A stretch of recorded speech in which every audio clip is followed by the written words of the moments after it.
dengan sengaja dan tanpa hak mendistribusikan atau mentransmisikan.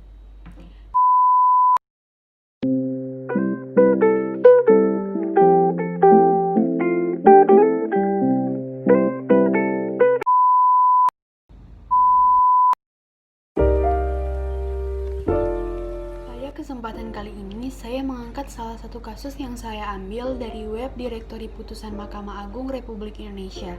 Saya mengambil kasus dari Taufik Nasrun sebagai terdakwa yang dengan sengaja dan tanpa hak mendistribusikan informasi elektronik dan dokumen elektronik yang memiliki muatan penghinaan dan pencemaran nama baik.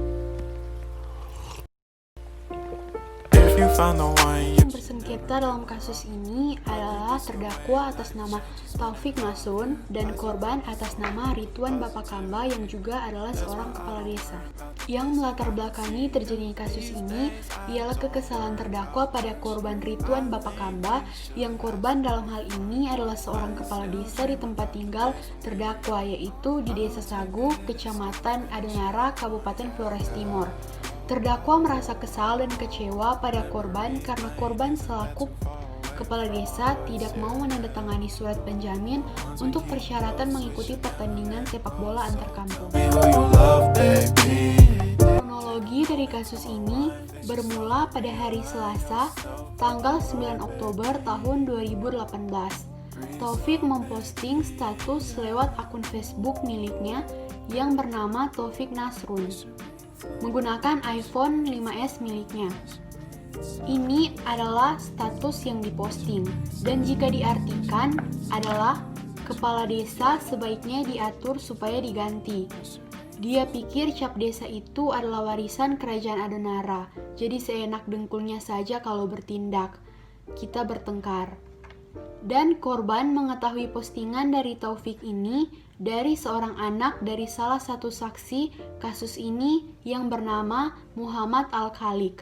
Pada hari yang sama, yaitu pada hari Selasa, tanggal 9 Oktober tahun 2018, sekitar pukul 11 WITA, dan pada hari Rabu pada tanggal 10 Oktober tahun 2018, di rumah saksi di desa yang sama yaitu Desa Sagu, Kecamatan Adonara, Kabupaten Flores Timur. Muhammad Al-Khaliq membaca postingan terdakwa di Facebook dan langsung men-screenshot dan menunjukkan hal itu kepada orang tuanya.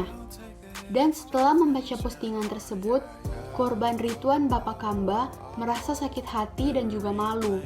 Korban merasa bahwa postingan Taufik tersebut telah menyinggung perasaan korban, dan tak sampai di situ, korban juga merasa bahwa Taufik telah menghina keluarga korban yang masih keturunan Raja Adonara. Akhirnya, korban membuat laporan kepada pihak kepolisian untuk ditindaklanjuti. Terdakwa merasa menyesal atas perbuatan yang telah dia lakukan, dan dia juga sudah berkali-kali meminta maaf pada pihak korban. Akan tetapi, korban masih belum bisa memaafkan terdakwa karena korban masih merasa malu terhadap kata-kata yang diposting oleh terdakwa dalam akun Facebook miliknya tersebut.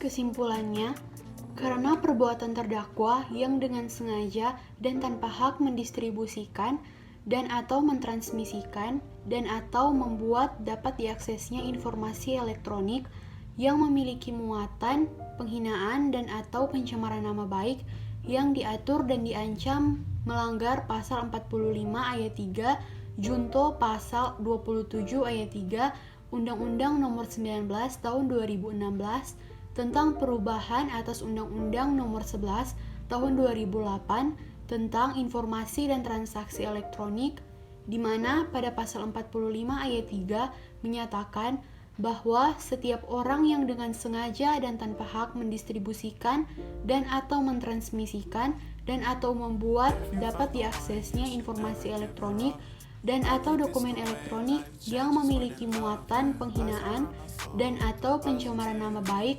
sebagaimana dimaksud dalam pasal 27 ayat 3 dipidana dengan pidana penjara paling lama 4 tahun dan atau denda paling banyak 750 juta rupiah. dan ketentuan pada pasal 27 ayat 3 ini mengacu pada ketentuan pencemaran nama baik dan atau fitnah yang diatur dalam Kitab Undang-Undang Hukum Pidana atau KUHP. Kemudian, majelis hakim tidak menemukan hal-hal yang dapat menghapuskan pertanggungjawaban pidana, baik sebagai alasan pembenar dan atau sebagai alasan pemaaf.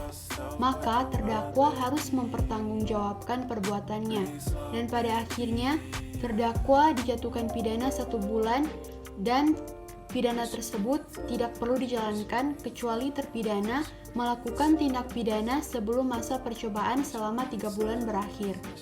Berikut adalah petikan halaman putusan Pengadilan Negeri Larantuka mengenai kasus ini. Sekian presentasi yang bisa saya sampaikan pada kesempatan kali ini. Semoga lewat presentasi ini bisa bermanfaat bagi banyak orang. Terima kasih. If you found the one, you should never give her up. I think it's the way life changes when in love, yeah. I surround my soul with the positivity. That's why I don't worry.